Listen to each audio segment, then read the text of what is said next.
ضلع کرم میں فرقہ وارانہ فسادات کا مسئلہ کئی دہائیوں پر محیط ہے اور اس کی جڑیں تاریخی، سماجی اور جغرافیائی عوامل میں گہری ہے۔ حالیہ حملے اور ان کے نتائج اس بحران کی سنگینی کو ظاہر کرتے ہیں۔ موجودہ صورتحال کا خلاصہ کیا جائے تو 21 نومبر 2024 کو مندوری کے مقام پر پشاور سے پاڑا چنار جانے والے مسافر قافلے پر حملے میں کئی لوگ جاں بحق اور متعدد زخمی ہوئے۔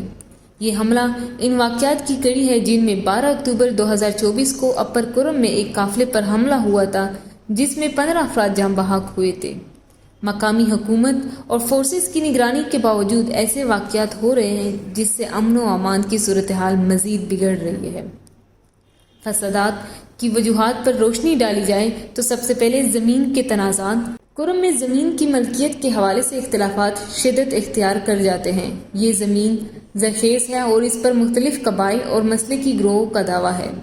متنازع علاقوں میں لینڈ ریکارڈ کی عدم موجودگی مسئلے کو مزید پیچیدہ بناتی ہے۔ پیرا اور میلی خیل جیسے مقامات پر جھگڑے اکثر خون زیت تصادم میں بدل جاتے ہیں۔ 2. فرقہ وارانہ تقسیم۔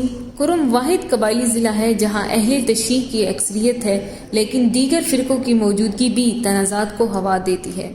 ماضی میں بھی شیعہ سنی جھڑپوں نے علاقے میں عدم استحکام پیدا کیا ہے۔ پسند تنظیمیں جیسے طالبان اور داعش اس تقسیم کو مزید بڑھا دیتے ہیں۔ نمبر 3. ماضی کی تلخی۔ 2007 کے فسادات جن میں سینکڑوں مکانات جلے اور کئی دیہاتوں کے لوگ بے دخل ہوئے اس مسئلے کے گہرے اثرات کی عکاسی کرتے ہیں۔ اس کے علاوہ 1938 اور 1977 کے فرقہ وارانہ واقعات نے بھی تنازعات کو جنم دیا۔ ممکنہ حل کے حوالے سے سوچا جائے، سب سے پہلے لینڈ ریکارڈ کی تیاری۔ حکومت کو زمین کی ملکیت کے تنازعات کو حل کرنے کے لیے جامع ریکارڈ سسٹم بنانا ہوگا۔ پھر ڈی ویپنائزیشن۔ علاقے میں اسلحہ واپس لینے کی سخت ضرورت ہے تاکہ جھڑپوں کو روکا جا سکے، اور مقامی روایات کا احترام۔ معاہدوں کو مقامی امن کمیٹیوں کی مدد سے نافذ کرنا ہوگا، اور ساتھ ہی شدت پسند تنظیموں کا خاتمہ۔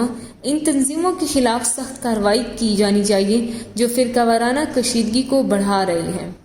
کرم کا مسئلہ زمین، فرقہ واریت اور شدت پسندی کا ایک پیچیدہ امتزاج ہے جس کے مستقل حل کے لیے حکومت، قبائل رہنماؤں اور سیکیورٹی اداروں کے مابین تعاون ضروری ہے۔ Ramen Rana, J91 news.